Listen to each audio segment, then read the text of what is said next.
Hello, it's BrickBros UK and with our alternative build for the LEGO Wizarding World Hogwarts Whomping Willow 75953, which is a set we know lots of you have been enjoying. But we thought it would be nice to cast an alternative build spell to transform it into one of our most ambitious Harry Potter builds to date, the fan favourite Weasley's home, the Burrow. So if you like the look of our Burrow, you can follow our step-by-step build tutorial at the end to make it, but first let's take a closer look at our new creation.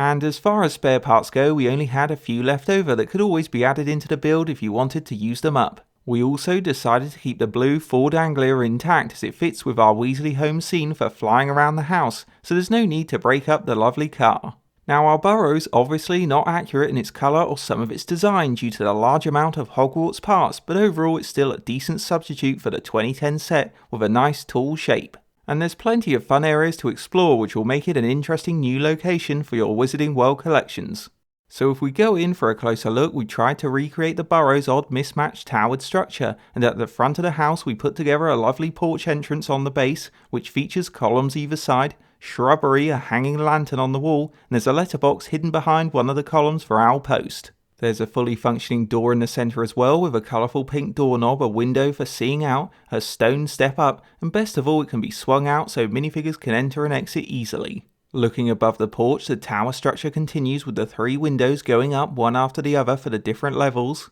Then, to give the home a messy Weasley feel, we place lots of angled stonework around it, combined odd coloured wall pieces throughout the build, and clipped on overgrown details to show it's a homemade unique building, just like the house in the movies. Another fun idea we had was to make use of some of the Whomping Willow branches by twisting them into the stone walls to create an odd wood construction effect right the way up it, like an old tree's been added to the structure to support the house frame. The grey Hogwarts spires also came in handy to represent angled roof sections to finish off the walled areas at the side and at the top, but we changed them slightly by adding rough brickwork for an extra Burrow touch to improve the look of the house from a distance. Following on from the main construction, if we go to the right side, there's a little frog companion up high, and we extended the walling to accommodate 2 windows, a tiny spire for more decoration, and another clipped on dangling lantern. But this area is not just for show, because attached to the outside of the wall we thought it would be fun to create a little vegetable garden for Mrs. Weasley to expand the outside space. So in the garden you've got organised plants growing in patches, some flesh-eating slug repellent and glass bottles, a shovel on the wall, another lantern, and from the rest of the Whomping Willow parts we put together a dead tree with movable ball joint branches, which means you can customise the shape of the tree to suit your garden just like the original Whomping Willow, so it's a nice garden to explore. Heading inside the house, there's plenty to see and do here too, and on the ground floor you've got the main kitchen hub featuring a large cooking oven on the left with a candle for light, a precious yellow stone, and a possessed broom to do the chores. Going further into the kitchen, the messy Weasley feel of the place continues with cauldrons and a barrel littering the floor. There's also shelving on both sides jam full of potions and cups, and we used the portrait wall parts for a little background decoration. Then in the centre you'll find the Weasley's kitchen table that has a chair for minifigures with another cauldron, cups and candles covering the table to show it's well used by the family. Next up, above the kitchen we created a study room for Arthur's Ministry of Magic work. So if we take a look inside, he has a bookshelf to hold his magical crystal and cup, and opposite Arthur's got a fully kitted out study table with a lamp, quill and important parchment documents on a need-to-know basis. On level 3 here we wanted to give Ron his own bedroom, which is a bit cramped, but it's got room for 2 beds, a Gryffindor flag of course, a side table with a candle, a writing quill, and the Daily Prophet's been chucked on the floor in disgust, so it's a really cool student hangout for the heroes and their friends. Then right at the top in the rafters of the roof you have a storage space for barrels, accessories and wands, and it makes a nice little owlery home for Hedwig or other owls when they visit. So now that you've seen everything in our Burrow, you can really bring it to life by placing in all of the minifigures to play out a fun Wizarding World adventure around the Weasley's family home, and Filch and Snape can visit too to return the car. On a final note then, our Burrow alternative build was an epic creation to take on and make from the Whomping Willow Hogwarts set, but after all the time and effort we put in, we feel like we pulled it off well, delivering a super fun Weasley home for everyone that should give the 2010 set a run for its money. Now, like we mentioned earlier, some areas are a bit crude and the colours not entirely accurate. However, if you consider the pieces we had at hand, it's got a pretty cool, odd-looking tower structure similar to the real home. We also enjoyed designing the welcoming entrance at the front and building the side garden to expand the outside space, but what we feel most of you will love about this alternative is the detailed inside. because as you've just seen, all of the rooms are unique and help transform the display piece front into a full-on playset, which will be great if you're looking to recreate the Weasley family scenes in the movie, and we hope lots of you will enjoy it as much as we do. So if you've been pleased with everything you've seen so far and can't wait to turn your Whomping Willow Hogwarts set into our Burrow, you should definitely watch on now to check out our step-by-step build tutorial, and if you're ready to go, let's start the build.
And that's the finished build, so now you can enjoy our Burrow home, or maybe you've taken inspiration from this creation to make something more awesome. Hope you enjoyed a BrickBros UK alternative build, and don't forget to like, comment and subscribe to BrickBros UK.